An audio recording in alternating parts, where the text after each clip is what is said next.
So I started, a lot of my, career and education, everything in Trinidad.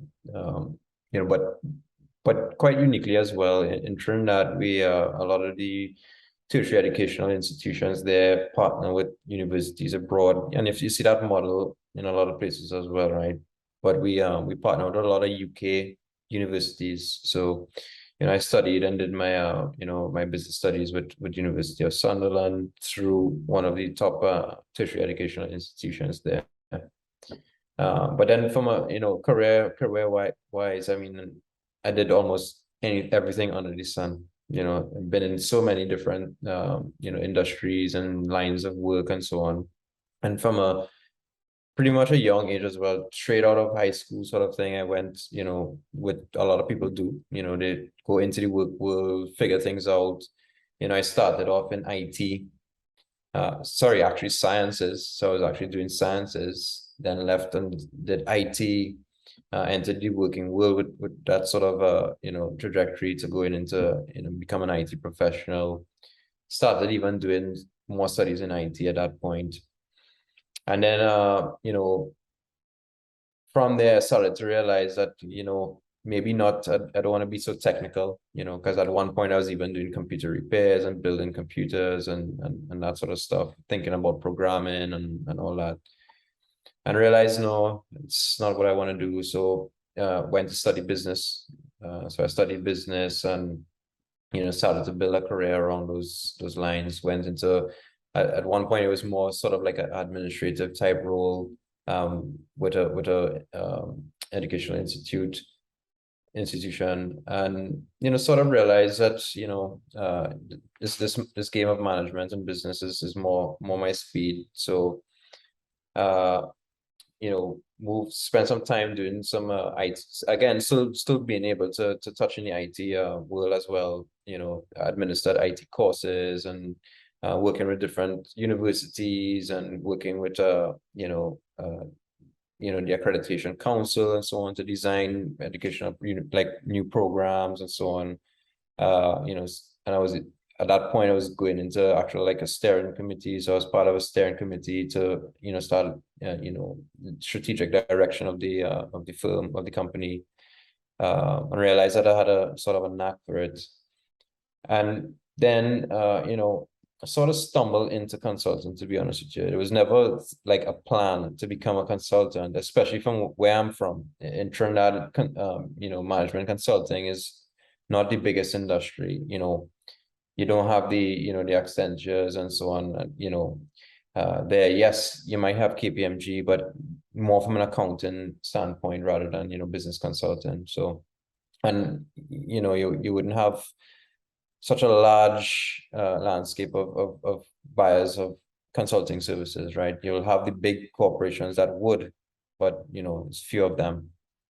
So I stumbled onto into consulting and went on to work for one of I'll say a leading management consulting firm based in LA, and developed my career from there. And like most consultants, although I didn't really plan to become a consultant, just how I am was very consulting, this analytic mindset, and want to solve problems and help companies solve those problems. First of all, identify what the problem even is. And I started to realize that I have some skills, in consulting. So it's been over 6 years now, plus whatever else I would have done in the past related to consulting, like, sitting on the steering committee and some other advisory support roles and all that. So I'd say between like 6 to 10 years is where I would have like a consulting background is based on. And but again, I think I have also, a very diverse consulting background as well. I started consulting in Trinidad, doing a lot of what we call global development projects. So it's like sector development strategies and so on. And I was focused on a lot of the Caribbean islands and some in Latin America. I think Nicaragua was one. I did a tourism development strategy, BPO sector development strategies for like Belize, Haiti, Jamaica. investment promotion, getting investors into these sectors as part of their whole development strategy and so on. And then some halfway through that journey, I migrated to Canada. So I'm now based in Canada, and started to move away from the global development practice, and was doing a lot of business transformation and strategic sourcing. And all this work was done for large companies. So I did work for Air Canada, Edmonton Airports, and a few other big companies in North America specifically. Yeah, and that's mostly my background. So sort of diverse, sector development strategy, business transformation, sourcing. And then even recently, I started to do a lot of research work. So I was doing, what I was calling consulting. Some would know as a market scan. You look at various players in the market, in a specific market, and take, for example, something as simple as project management software. You analyze those, what are the main options, and so it's sort of like an analyst review of vendors and products and so on. So I was doing that sort of research for like the big IT service providers, the IBMs and the Accentures, and the Capgeminis and so on. And also found my way doing product development work. So worked on quite a few product development projects internally with my previous employer. Developed, I think it was 2 or 3 platforms that I worked on. One in particular, I was able to get it from a very, very basic MVP, platform to, bringing out new features. Even from a design perspective, was able to just turn that around pretty quickly. So I realized that I like doing that as well, product development and so on. So I'm about that now as well. And yeah, it's a long background, but I think it's important to have a wide variety of skills that you could call upon. I would call myself like this generalist management consultant rather than a specific area, whether it be a crypto advisor or some more generalist.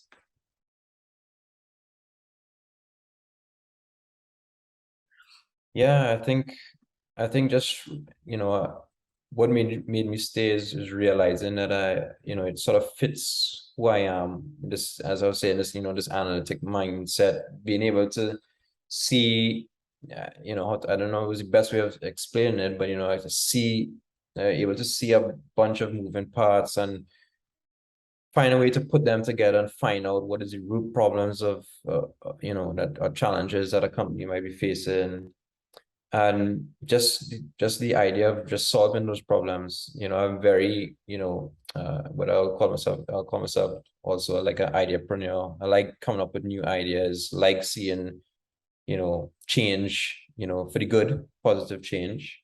And just overall, just looking at the time that we're in right now, a lot of change happening, as most will be aware, from economic, technology, of course, and realizing all that change comes opportunity. And I realized that a lot of businesses need help. They need the right advice, whether because they don't have the time, the capabilities, or whether they don't have the right people, or whether it's like a business where they just focusing on keeping the lights on, and they just can't get their hands in more strategic things. So they need to outsource those that support. They need to get support from outside. So I just realized there's a need. And also when we talk about change and how things are growing, a lot of jobs, and as we know it, becoming automated and so on. So we're really at this time where you figure out, how do I survive in the future from a career perspective as well. And when you think about consulting, you can't really automate how to think per se, right? It's unique ideas, unique situations, unique solutions. So I thought, hey, let me stay with consulting, and maybe I might have a future. It's still.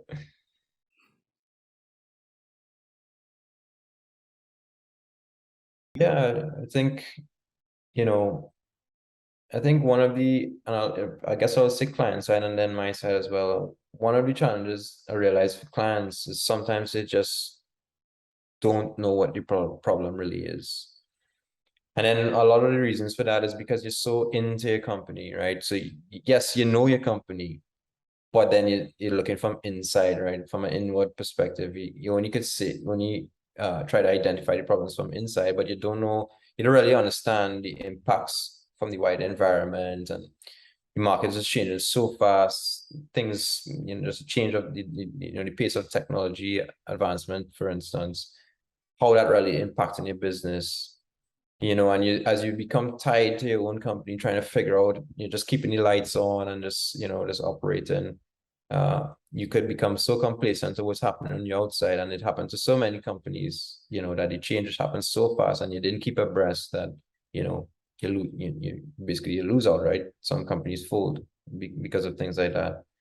So I guess one of the main challenges on the client side is just trying to keep abreast of change and trying to figure out what exactly is their key problems, and just even just managing that change as well too. You're working with people, right? So you want to, this famous saying, culture eats strategy for breakfast. You might have an idea, or another idea, might have a strategy you want to implement, but if you can't get buy-in from leadership and from your people across the board, then you're gonna get stuck. So I guess that's one, I wouldn't say it's a lesson, but more, something I just realized is real. It's not just theory, it's a real problem. And then from my perspective, I guess the challenge is really trying to get to keep abreast yourself. Because if you're into consulting, you can't. I don't believe in template solutions. Same format, same methodology. Yes, you might have a common methodology to conduct a specific service, but you always have to keep fresh. And especially now, it's not like 10, 15, 20 years ago when, you could have a common framework or a common solution and it could apply across the board. There's so much unique situations and niche markets and niche solutions.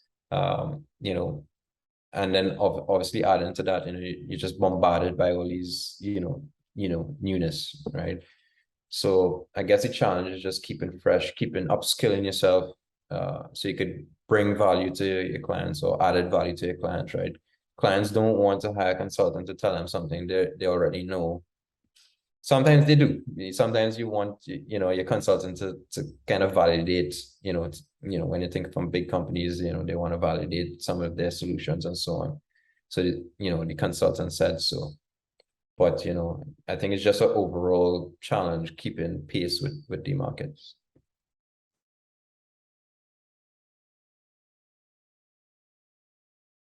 I think across the board for anything you're starting, like business or just something personal, I think you really, really have to have a passion for it first and foremost.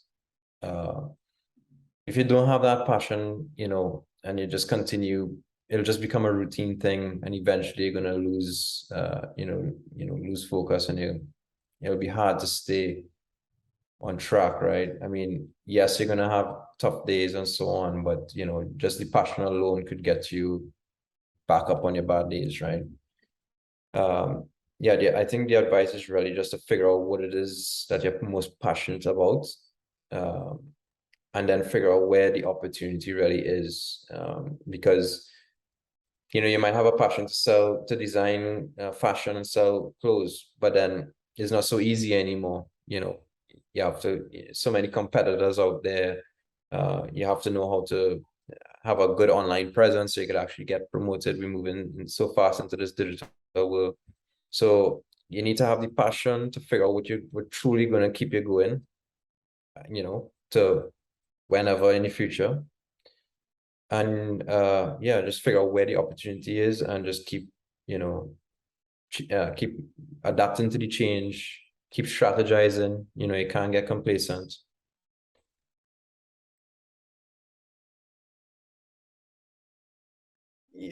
Just trying to keep learning, I think is one thing that inspires me. You just have to keep learning,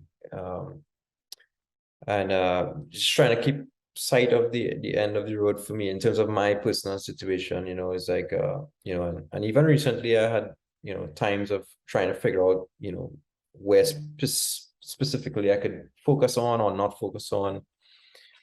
So it's just just learning and just keep going, trying to get to that you know find the right solutions for companies, and just actually seeing their problems getting solved. Sort of like it's really satisfying to know that, hey, my solution or my approach really helped you solve this problem. So I think that's one of the things that I like to see. And just the work itself, again, I like this kind of work. So it keeps me going. Again, yes, it's not easy. You're gonna have challenging days, you're gonna have challenging times, you're gonna have challenging clients, but it's just fresh. It's always something different. It's no routine work. Every project is different. So I guess just the work itself inspires me to keep doing it.